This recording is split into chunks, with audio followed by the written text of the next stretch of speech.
አዲሱ ቤተ መቅደስ በተሰደድን በ25ኛው ዓመት በዓመቱ መጀመሪያ በ10ኛው ቀን ከተማይቱ በወደቀች በ14ኛው ዓመት በዚያው ዕለት የእግዚአብሔር እጅ በላይ ነበር። እርሱም ወደዚያ ወሰደኝ። በእግዚአብሔር ራእይ ወደ እስራኤል ምድር አመጣኝ። ከፍ ባለ ተራራ ላይ አኖረኝ። ከተራራውም በስተደቡብ ከተማ የሚመስሉ ሕንፃዎች ነበሩ። ወደዚያ ወሰደኝ። እነሆ መልኩ ናስ የሚመስል ሰው አየሁ። እርሱም የሐር ገመድና መለኪያ ዘንግ በእጁ ይዞ በመግቢያው በር ላይ ቆሞ ነበር። ሰውየውም እንዲህ አለኝ፣ የሰው ልጅ ሆይ በዓይንህ እይ፣ በጆሮህ ስማ፣ የማሳየህንም ሁሉ ልብ ብለህ አስተውል። ወደዚህ የመጣኸው ለዚህ ነውና ያየኸውንም ሁሉ ለእስራኤል ቤት ንገር። ወደ ውጭው አደባባይ የሚያወጣው የምስራቅ በር የቤተ መቅደሱን ዙሪያ ሙሉ በሙሉ የከበበ ቅጥር አየሁ።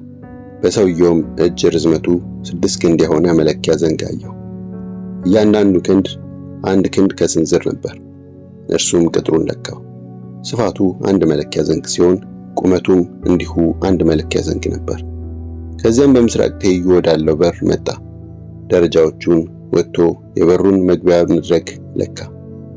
ቁመቱም 1 ዘንግ ነበር። የዘብ ጠባቂ ቤቶች ቁመታቸው 1 መለኪያ ዘንግ ወርዳቸውም 1 መለኪያ ዘንግ ነበር። በቤቶቹ መካከል ያሉት ግንቦች ውፍረት 5 ክንድ ነበር። ከቤተ መቅደሱ ፊት ለፊት ባለው መተላለፊያ በረንዳ አጠገብ በውስጥ በኩል ያለው የበሩ መድረክ ወለል 1 ዘንግ ነበር። ከዚያም የመግቢያውን በር መተላለፊያውን በረንዳ ለካ። ቁመቱ 8 ክንድ የአምዶቹም ውፍረት 2 ክንድ ነበር። የመግቢያው በር መተላለፊያ በረንዳ ከቤተ መቅደሱ ትይዩ ነው።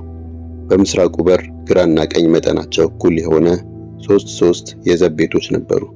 በመካከላቸው ወጣ ወጣ ብለው የሚታዩትም ግንቦች ተመሳሳይና እኩል ነበሩ። ከዚያም የበሩን ስፋት ለካ። ወርዱ 10 ክንድ ርዝመቱም 13 ክንድ ነበር። በእያንዳንዱ ዘብ ቤት ፊት ለፊት ከፍታው 1 ክንድ የሆነ መከለያ የግንብ አጥር አለ።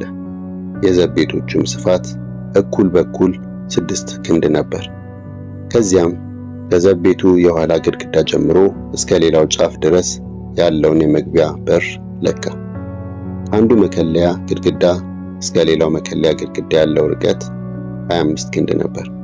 በመግቢያው በር ዙሪያ ባሉት ወጣ ወጣ ባሉት ግንቦች ሁሉ ፊት ለፊት ያለውን ቦታ ለካ።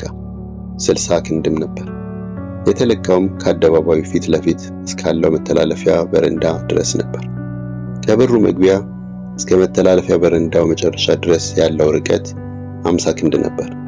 ክፍሎቹ እንደ መተላለፊያ በረንዳዎቹ ከግራና ከቀኝ በኩል ትንንሽ መስኮቶች አሏቸው።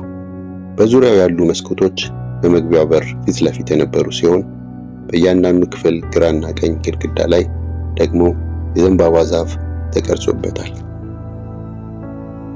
የውጭው አደባባይ ከዚያም ወደ ውጭው አደባባይ አመጣኝ። እዚያም በአደባባዩ ዙሪያ የተሰሩ ክፍሎችና ድንጋይ የተነጠፈበት መመላለሻ አየሁ። በመመላለሻውም ዙሪያ 30 ክፍሎች ነበሩ።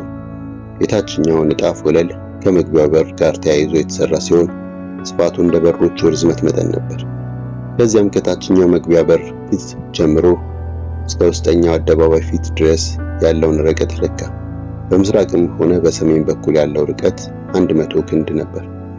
የሰሜኑ በር ከዚያም በሰሜን ትይዩ ያለውን ወደ ውጭ አደባባይ የሚያመራውን በር ርዝመትና ወርድ ለካ። እንደ መጀመሪያው በር ሁሉ ይህኛውም በየጎኑ ያሉት 3 የዘብ ቤቶች በየመካከሉ ወጣ ወጣ ያሉ ግንቦችና መተላለፊያ በረንዳዎቹ መጠናቸው እኩል ነበር። ርዝመቱ 50 ክንድ ወርዱም 25 ክንድ ነበር። መስኮቶቹ መተላለፊያ በረንዳዎቹና የዘንባባ ዛፍ ቅርጾቹ ልካቸው በምስራቁ በር ካሉት ጋር ተመሳሳይ ነበር። ወደዚያ የሚያመሩ 7 ደረጃዎች አሉ። መተላለፊያ በረንዳዎቹም ከእነርሱ ጋር ትይዩ ነበሩ። ልክ በምስራቅ በኩል እንዳለው ሁሉ ከሰሜኑ በር ጋር ትይዩ የሆነ ወደ ውስጠኛው አደባባይ የሚያመራ በር አለ። ከአንዱ በር እስከ ሌላኛው በር ያለውን ለካው።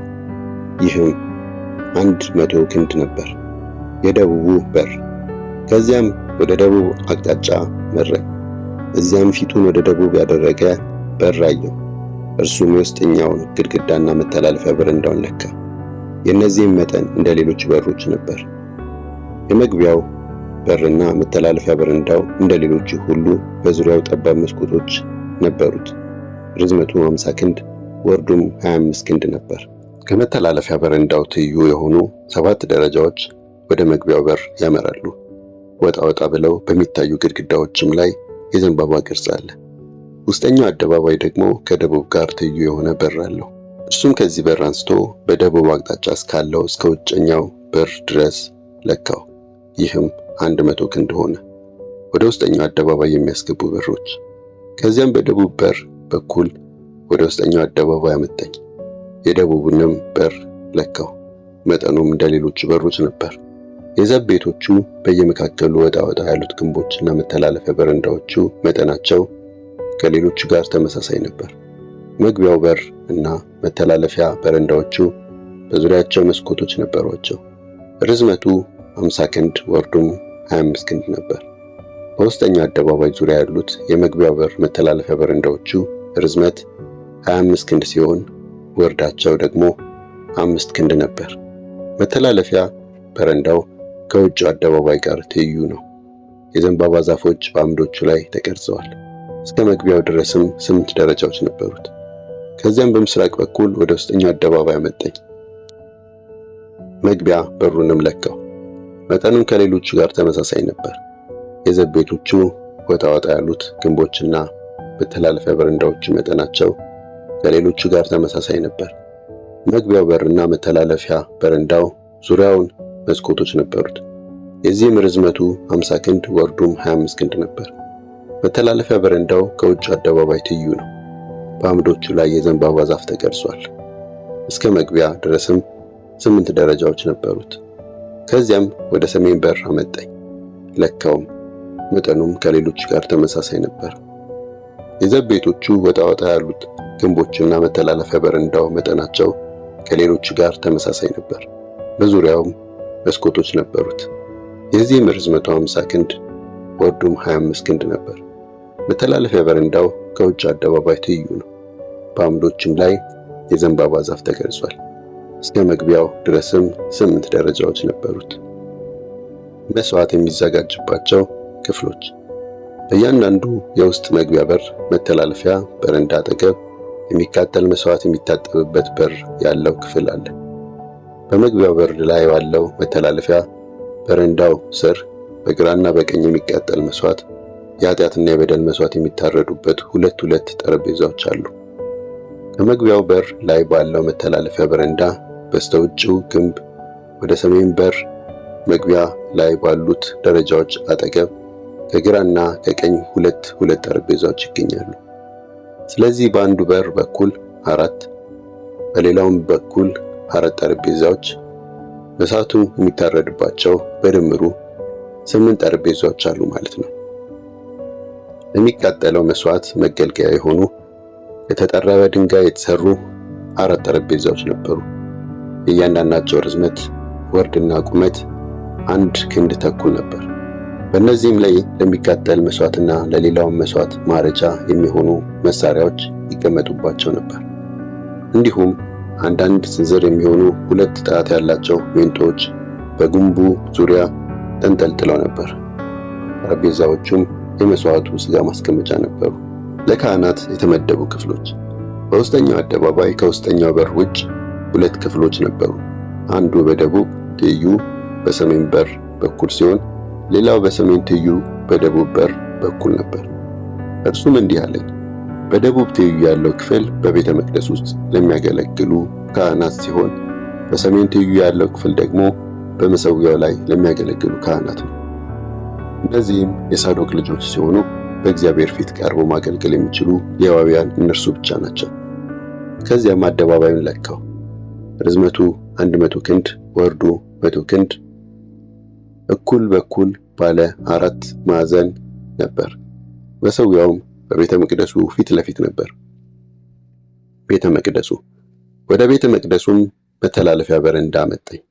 የመተላለፊያ በረንዳዎቹን አምዶች ለካ። በአንዱ በኩል 5 ክንድ በሌላውም እንዲሁ 5 ክንድ ነበር። የመግቢያው በር ርዝመት 14 ክንድ ሲሆን ወጣ ወጣ ያሉት ግንቦች ስፋት በአንዱ በኩል 3 ክንድ በሌላውም እንዲሁ 3 ክንድ ነበሩ። የመተላለፊያው በረንዳ ርዝመት 20 ክንድ ከፊት እስከ ኋላ ያለውም ወርድ 12 ክንድ ነበር። ወደ ቤተ መቅደሱም የሚያደርሱ 10 ደረጃዎች የነበሩ ሲሆን በየአምዱም ጎንና ጎን ምሰሶዎች ነበሩ።